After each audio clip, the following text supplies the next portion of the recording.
नमस्कार, आप देख रहे हैं इंडिया डेली लाइव। हाजिर हूं मैं प्रत्युष खरे आपके अपने डिबेट शो सबका हिसाब होगा के साथ। सावन के आखिरी सोमवार में आज नू में धारा 144 लगी है, इंटरनेट बैन है, स्कूल कॉलेज आज बंद रहे।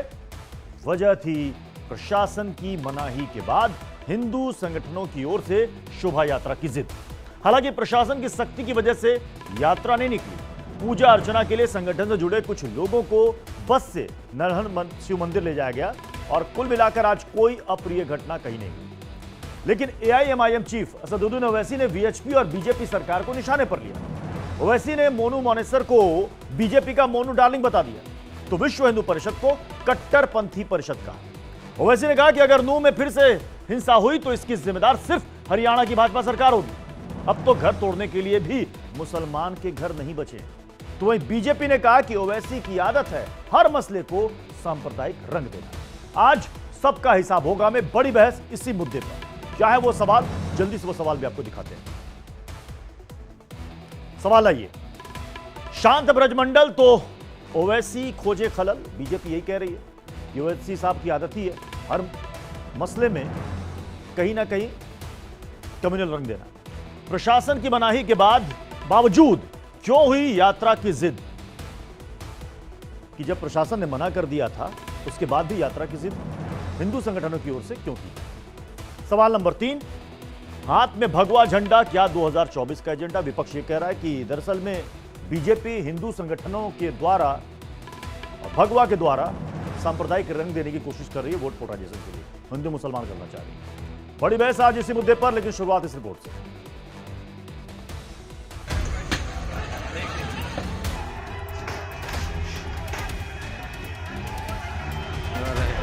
यहीं तक नहा जाए आग। नू में ब्रजमंडल यात्रा निकालने को लेकर 31 जुलाई को जो कुछ हुआ उसके बाद भी विश्व हिंदू परिषद यात्रा निकालने को लेकर अड़ गया। मुझे नहीं पता कि मुझे अलाउ कर रहे हैं कि नहीं कर रहे हैं। हर जगह पर पहले बताते हैं कि नंबर नहीं है और उसके बाद में थोड़ी देर में रास्ता देते हैं। मैं समय पर नहीं पहुंचा हूं, इसके लिए या तो षड्यंत्र है या पुलिस का ये सारा तंत्र निकम्मा और नाकाम है।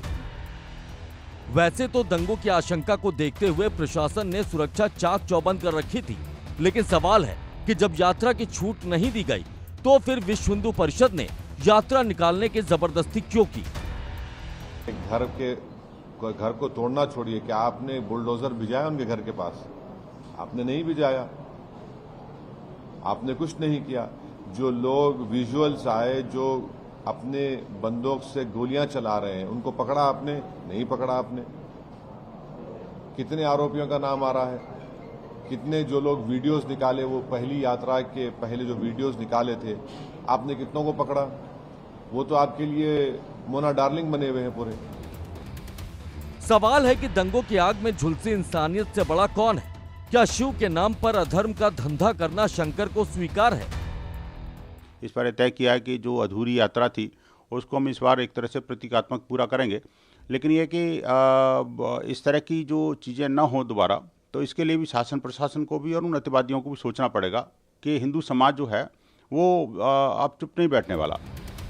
जो लोग कह रहे हैं कि समाज के साथ खड़े हैं, उनसे सरकार और प्रशासन दोनों अपील कर रहे हैं कि इंसानियत के नाते रुक जाइए। हम यही कहना चाहेंगे कि जो भी लोग हैं जो बाहर से आना चाहते हैं, तो मैं उनसे अपील रहेगी कि किसी तरह का मूवमेंट नू में अलाउड नहीं है। आप सब लोग अपने अपने एरिया में जहाँ भी हैं वहीं आप अपने मंदिरों में रहें और मंदिरों में अपना जलाभिषेक जो करना है वो वहीं करें। यहाँ पर जैसे आज सीएम साहब ने भी कहा है और उनकी तरफ से भी अपील की गई है कि कोई भी तरह का मूवमेंट या कोई भी यात्रा की अनुमति नहीं दी जाएगी। फिर भी ऐसा नहीं हुआ।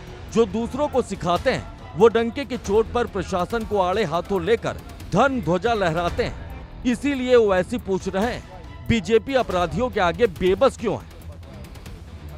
ये ऐसी सरकार है बीजेपी की जिनके दिलों में इंसानियत नाम की कोई चीज बाकी नहीं रही। आपने सुप्रीम कोर्ट के जजमेंट को आपने डिसरिगार्ड करा, ड्यू प्रोसेस फॉलो नहीं किया